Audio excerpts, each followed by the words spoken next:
Tumeishia pale. Sister yupo kwenye koma, kuna hati ya kupoteza maisha. Mwili wake upo duniani ila ufahamu wake upo kwenye daraja la kifo ama uhai. Kumbuka ile dawa aliyopewa na bibi yule ndio iliyoweza kusababisha matatizo yote hayo. Sister kapewa mtihani, atafute ufunguo wa uweza ambao upo katika msitu huo, na asipoupata kwa wakati basi kule duniani watajua amefariki na watamzika kabisa. Basi Sister siku nzima ametafuta funguo hiyo ila hakuna hata dalili ya kuupata. Hata hajui anatafuta funguo ya aina gani wala ina muonekano gani. Yeye alikuwa anatafuta tu bila hata ya kupata matumaini. Ametafuta funguo hiyo kwa muda mrefu sana hadi mwili ukachoka sana. Sister akaona ni bora apumzike, baadaye ataendelea kutafuta. Ila kabla ya kupumzika akakumbuka kiumbe kile kifupi kilimwambia hakikisha funguo hiyo umeipata kabla ya wiki kupita. Hatimaye siku ya kwanza imeisha, Sister hajapata funguo ile. Amezunguka sana, hatimaye siku ya pili bado Sister hajafanikiwa kupata funguo ile.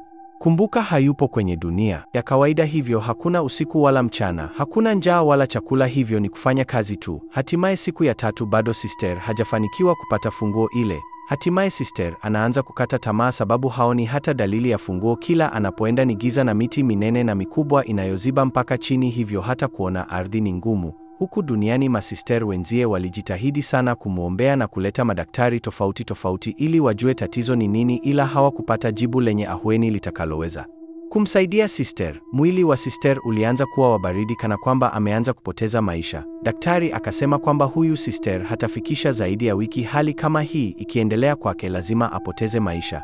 Masister wakasema hapana, lazima tumsaidie. Daktari akasema hatutaweza kumsaidia kwa chochote, hata ukimfunika shuka 100 kama baridi alionayo inatokea ndani badi lazima moyo wake ugande na atapoteza maisha. Masister wakamuuliza, Doktor, unataka sisi tufanyaje? Daktari akasema muombeeni, ndio kitu pekee kitakachoweza kumsaidia. Basi masister wakazidi kufanya vile. Hatimaye siku ya 4 katika msitu ule bado Sister hajapata manuu yoyote wala dalili ya kupata funguo ile.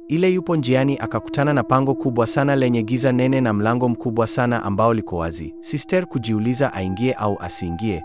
Sister akaona ni bora ajaribu kuingia, labda funguo ile anayoitafuta ipo humo. Saingia Sister, kulikuwa na giza sana pale mlangoni, kulikuwa na moto, hivyo Sister akaingia moto ule ili umuonyeshe mwanga sehemu aendayo. Alivyoingia tu pango lile likajifunga. Sister aliogopa sana sababu hajui atatokea wapi.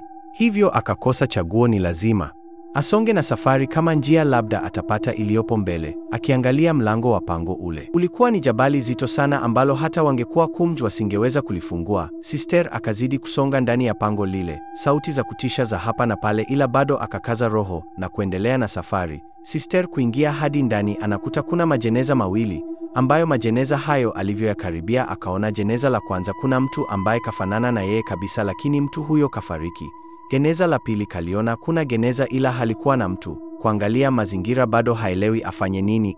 Ndio kucheki ukutani kakuta kuna alama zinaonesha kupata funguo ya uweza lazima ulale katika geneza lile. Lakini kama matendo yako ni maovu hautaamka. Kama matendo yako ni mazuri utaamka na kupata utakacho. Sister hakuhofia kuhusu matendo yake bali alihofia kulala katika geneza lile. Akaona hana namna, lazima afanye hivyo.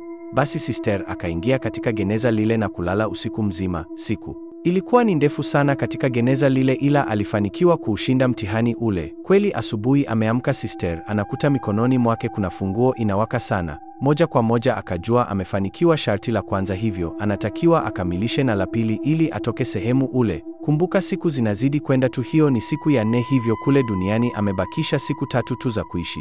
Baada ya kuchukua funguo ile, mlango wa pango lile ukafunguka kwa sheria, anatakuwa kuendelea na safari yake. Sister ametoka katika pango lile, kwa mbele anakuta kuna daraja kubwa sana. Daraja lile ni kubwa sana na ni refu pia, na kwa mbele ya daraja lile anaona kuna sanduku kubwa sana, hivyo kichwani kwake akajua lazima ndio lile sanduku aliloambiwa alitafute.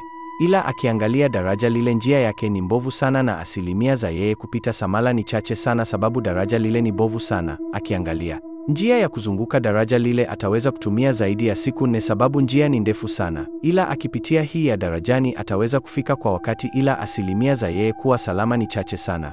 Sister akakumbuka kimtu kile kifupi kilimwambia endapo ukidhurika hapa basi pia duniani unadhurika, yani ukifa hapa na kule duniani unakufa. Sister alifikiri, ila akaona lazima ajaribu bahati yake, ila akaona ataondoka mida ya jioni, hivyo kwa sasa anatakuwa asubiri na apumzike. Kweli mida ya baadaye kidogo Sister Akaamka na kulisogelea daraja lile. Je, unadhani sister atafanikiwa kupata funguo ile au la? Basi usiache kunifollow na kuandika episode 10.